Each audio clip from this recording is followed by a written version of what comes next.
What is up, guys? Welcome back to another Flip Up podcast episode. Today, we are joined by Ethan, who just got done with an amazing season at Pulse, getting that first place dub for the 2022 season. Hi, guys. Thank you for having me. Just some updates. We do apologize for that little space we had after the episode with Dez. Watching this now, we are coming back, or we have come back from our little trip to Disney. But of course, as of recording, we have not gone yet. So that is to come. We are excited. Yeah, we just apologize for that little space. But after that, we're ready to get things rolling again. Have these come out weekly. Yeah, you guys. Without further ado. Oh, yeah, real quick. I was just going to say, yeah, you guys missed it. We had our Mickey ice cream bar, the Mickey waffles. They absolutely slapped. We haven't tried them yet, but they absolutely slapped. Oh, they're gonna be good. They're gonna slap. Yeah. Gonna have our Mickey ears in the next episode. Without further ado, guys, here's Ethan. Hi, guys. I'm Ethan. I started playing cymbals in middle school. I believe 2016, 2017. Went on to Ayala, 18 to 21. Last summer, I marched Pacific Crest, 21. And then, like Jaden just said, I just finished out my season, first independent with post percussion. Oh, yeah. So a good season to start with. That's just so crazy to me. The fact that you started playing cymbals in 2016, 17, when that was when me and Lucas were done in high school. And the fact that, here we are now, and how old are you, Ethan? I'm 19. 19? Yeah, I'm just finishing. I actually have my first college finals next week. Oh my. You're gonna age out with so many medals on your neck. You're gonna be walking around with neck pains, bro. 2025. Yeah, man. 2025. I've had this, This is a relic of mine, Yeah. Oh, yeah. Oh, that old record that I broke? Yeah, I remember that one. Yeah. I gotta ask you though, because I know a lot of people go into our DMs throughout whenever. A lot of people go into your DMs and are like, "Hey man, congrats, amazing season! You guys are awesome." Yeah, I do get a few of them, mostly from my friends who are in the marching community. Then I also get family members. Hey, good job on your season! Thank you. I don't recognize your face, but thank you. Yeah. Honestly, that tot energy. I mean, there's a point where I was like, "Oh, these are freaking tots! Come on, kids!" But now I'm realizing we need these kids. Those kids are the ones that they get super obsessed with cymbals and cymbal players, and then they go on to actually become the next generation. I realize. Yeah. Oh, sorry. I was going to say real quick, just for context, I realize we've never talked about this term before, but the concept of tot, all of us started off as tots. When I was in high school, tot. When we talk about for us, we were always Infinity 16, Madison Scouts 15. We were totting over those lines because those lines were so good. So it's not derogatory or a good thing. It's just, the context of, people look up to you. So that's just for context of what that term means. No, but I was gonna say what Lucas said with new generation. I was definitely thinking about this.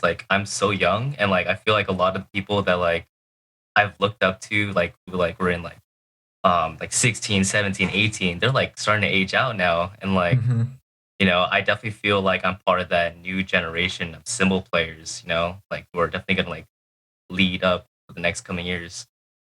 Yeah, now is your time. I mean, especially next year, once you get the first independent season out of the way, it's okay, now it's time to start building.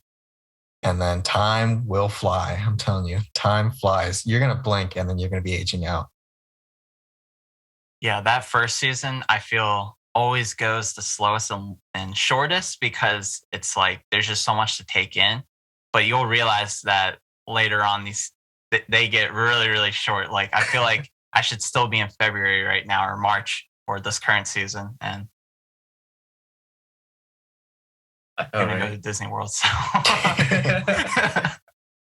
Yeah.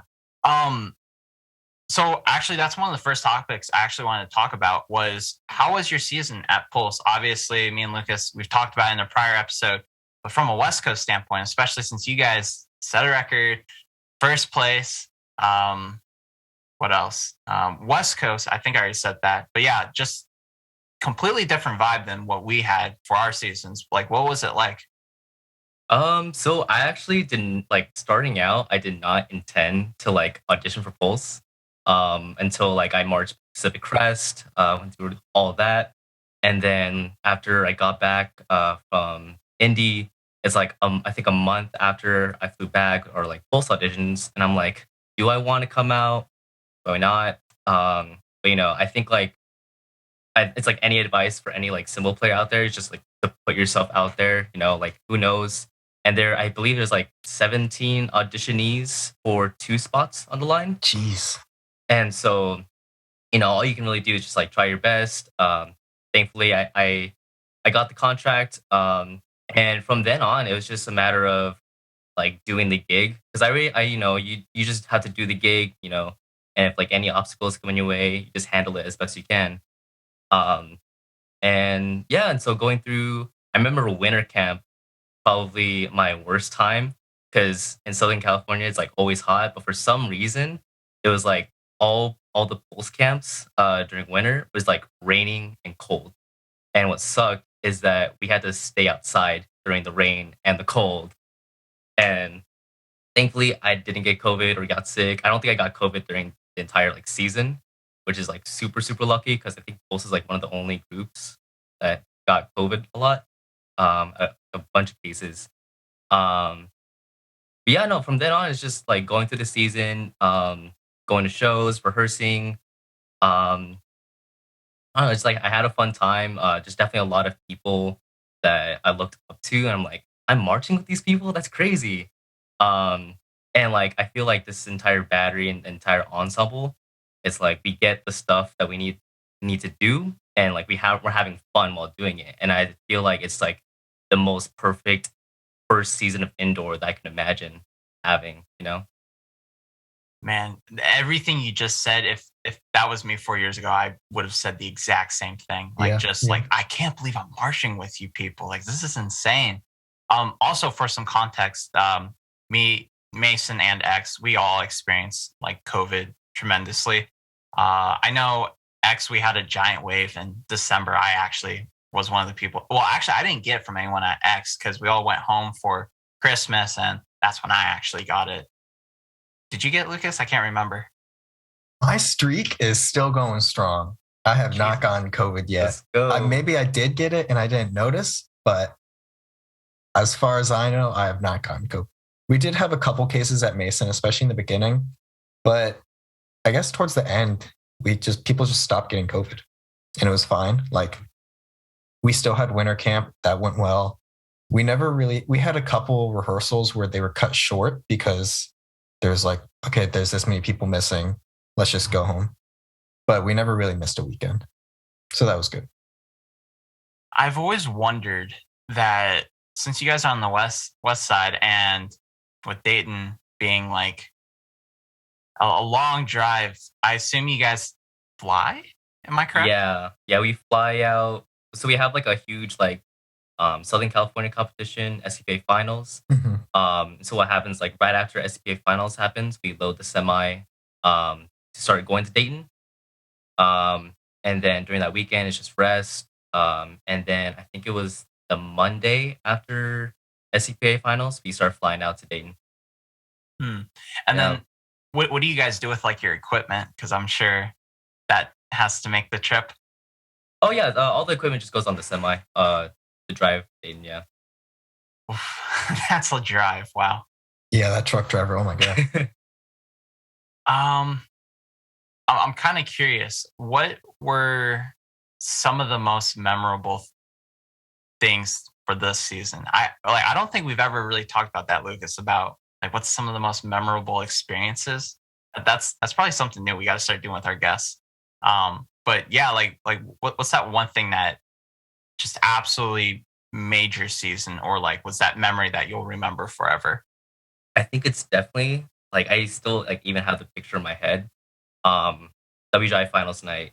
Like all the symbols are on the props at the very back of the floor. We're playing the last crash, and like I don't know when it started, but when the last downbeat hits, everyone's just like yelling and screaming. And it's like, yeah, we're like hyping it up. And I'm just there. I'm screaming too. I think like my section leader Luke, he like I think like prelims or semis, he started like stomping on the prop. So like I kind of started stomping on the prop too. And I think you can see in like one of like the multicams, I start to raise my leg to stomp, and it just cuts out. I'm like, dang it.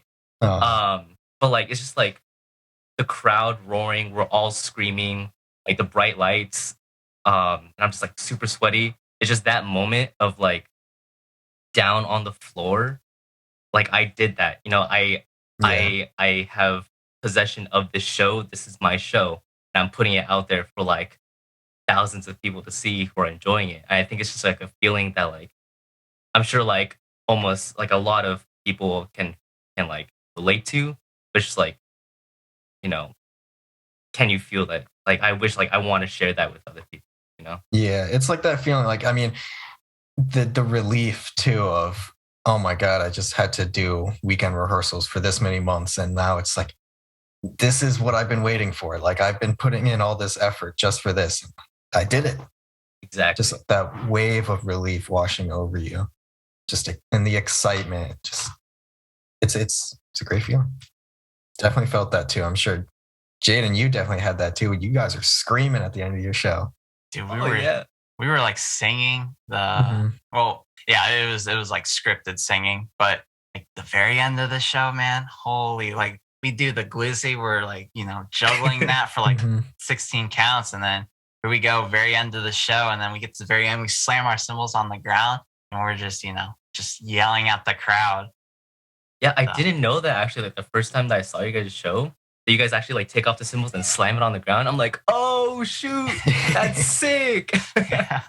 Man, I mean, we've talked a lot about our season, but man, that show was by far the coolest experience I've ever had. Like, like every part of the show, okay, maybe a little bit of the ballad just because it was just prop stuff, but anytime I was out on the floor, it was just like, it was just lit. Like, you know, like there was not one part of the show that I was like, man, like I don't want to do it. But if we did get to like the middle part of the show, it's like, I get a nice break, you know, behind the props. Yeah. So, you know, all paid off. And yeah, exactly what you were saying. Just the last moment, just the crowd. Oh my God.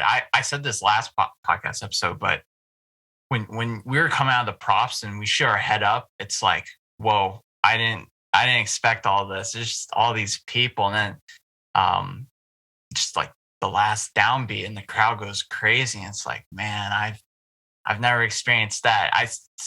In 2019 we experienced something just as loud, but that one was just maybe a few decibels louder. It was just like, wow. Yeah, not even that. It's just like the last time that we were in like Dayton, it's like 2019. It's like all those memories coming back. It's crazy.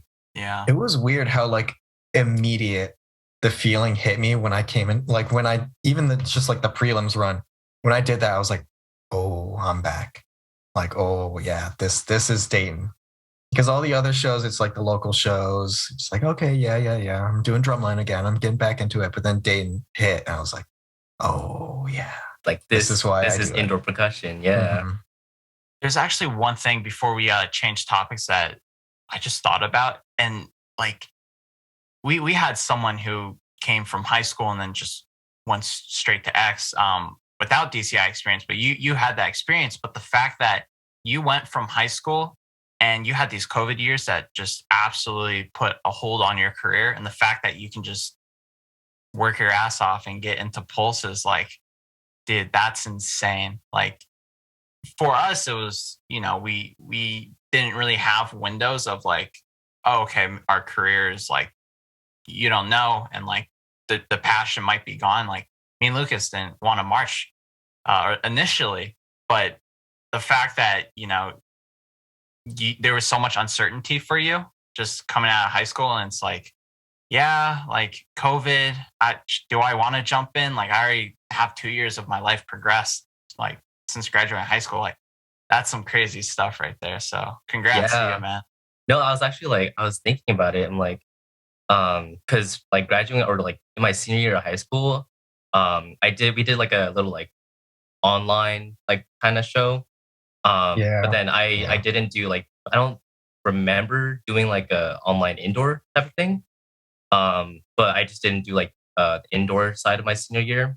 And I thought like I would never pick up a pair of cymbals again in my life.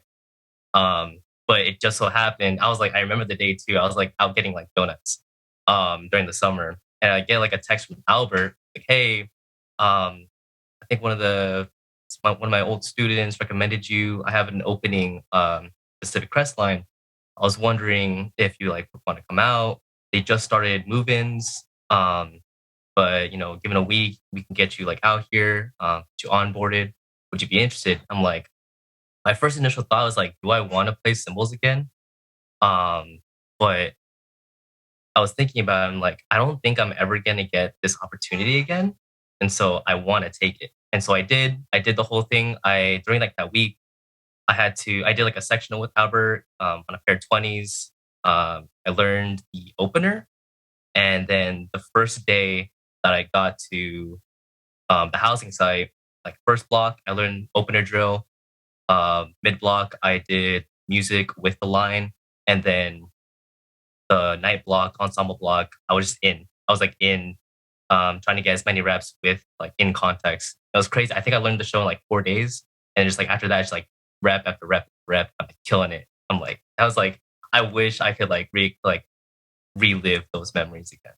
Mm-hmm. And to think like, if you hadn't done it, that would have been like, you wouldn't have had the chance this year. I know that would have been it. Yeah. Pacific Crest has made the decision to not field a cymbal line this year. So what are your thoughts on that? I think it is what it is. Not that much that we can do. But I feel like as cymbal players, and I also teach other lines as well. I think it's important that as educators, like you know, try to carry out the craft and the art as long as possible and to as many people as possible, just so that you know it kind of like trickles down and starts spreading, you know, to other lines and hopefully trying to revive cymbal playing. Yeah, and I mean, Pacific Crest last year was just that cymbal line was so fun to watch every moment. Like I feel like you could watch the rest of the core and you're like, okay, here's Pacific Crest. But the cymbal line really carried. You guys were having fun and it showed through every little moment. And people were hyping you up online too. Like I know there was a poll where it's like, or maybe not. There's like some kind of post online where they're like, yo, Pacific Crest cymbals out here doing some crazy stuff. And that was getting shared during the summer. Like you guys were getting a lot of good attention. And then now it's gone. Yeah. And even just the vibe of you guys, like I know two of you guys are at RCC. Jack didn't Jack mark I can't speak. No. I don't remember if Jack did any. No, he was teaching gold. Teaching gold, yeah. Yeah. Okay. No, I thought he did March PC. But he did in the past. Yeah, in the past. But like PC has been known to have some great West Coast players within WGI. And this is something we even talked about before. Like you guys were saying how like the vibe between all the West Coast cymbal lines is just really good. Like there's a culture of like everyone like knows each other or like will talk to each other, where like that's something on the East Coast that I feel like maybe not as much as it used to be this year, but it still was there, you know? But like your guys' vibe, just from what I've been seeing, and like there was like videos of you guys interacting with like Madison Scouts. Like you guys really were like just great people from what we've been seeing on the sides. I loved witnessing that Scouts moment when you guys came over. And would you give them like a drum head and then they gave you a stick, or was it the opposite? I think we gave them a drum head, and then I think we gave them like our like flip pads, and then we all signed it in Sharpie. Even though you like couldn't see the signatures, we just like give them flip pads. But I think I forgot what they did. No, we gave them flip pads. They gave us a drum head. That was just so cool to see. I was like, yes, cymbal lines coming together. Yeah. It was really cool though, seeing you guys. And then, I mean, all you guys ended up destroying it in WGI this year. Like, obviously Pulse winning, and then what did RCC finish? I think either fourth or fifth. Fourth. Mm-hmm. So it's like the fact that, well, I know 3 out of the 4 of you. Did the 4th one march? He was at POW. At POW, okay. So the fact that all of you guys made finals and had killer seasons, it's like that's insane. And the fact that they cut all these finalists when PC just normally doesn't make finals, it's like you guys are getting rid of your guys good players, you know? And that's the same with scouts when they cut their line. So it's like, man, you guys are getting rid of really talented people. So that's on them. Yeah, I think part of it is they don't care, so they don't bother to actually realize how good these members are. They're just like, oh, the cymbals. I don't know how to write cymbal music. Or I feel like most often than not, it's like, okay, we got a new percussion guy writing the music, or a new arranger, or something like that. And that guy comes in and he's like, oh, I don't know cymbals, get rid of them. And it's just a simple decision like that. And the rest of the core just lets it happen. And it just sucks to see because it's just like, because someone didn't care enough, an entire line is getting cut. And then people that looked up to that cymbal line that wanted to audition there don't get the chance. I think that's why I like so much. I know it's like different from like WGI and DCI, but like the whole way that John Mapes and Grom write their music, especially for cymbals, is that I feel like during the season I just feel like an actual, you know, like welcomed member as not only like just like a marching member, but as a musician as well. Because we were playing some like we're not playing like super heavy stuff, but it's like the stuff that we are playing, it shows our skill and the way that we play. And I don't know, I think that's just why I just feel so you know, attached to Pulse. Like I feel like I can grow as a cymbal player here, and it'll actually be, you know, something worth. Yeah, you guys had a great book. Like I feel like Pulse and RCC always have like great cymbal books, just like nice and tasty. Mhm. Yeah. I mean, we said it on here before. I think Pulse is well, I'm not going to discredit RCC because I think equally like you guys just always musically have just this really great taste to your music. I know every feature that Pulse has ever had, it's always been something tasty, something that's clean. Obviously, you know, East Coast, like I don't mean to talk about East Coast like this, but like, you know, West Coast just has better musicality features, you know, it's just the nature of it. So They do. I think just the writing for West Coast, they understand it more and they write it more as part of the ensemble. Whereas sometimes you'll get an East Coast cymbal feature and it's like, you guys trying to write like a bass lick here and then just put it on cymbals? Because it sounds like a trash can falling downstairs.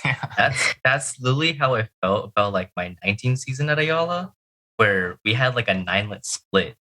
Like a 2-measure 9-lit split. I'm like, how are we supposed to play this with like 5 people? And like we had to obviously like water it down. I'm like, just the initial idea of like, can we play a 9-lit split like muted taps? I'm like, that's crazy. And would it be worth it?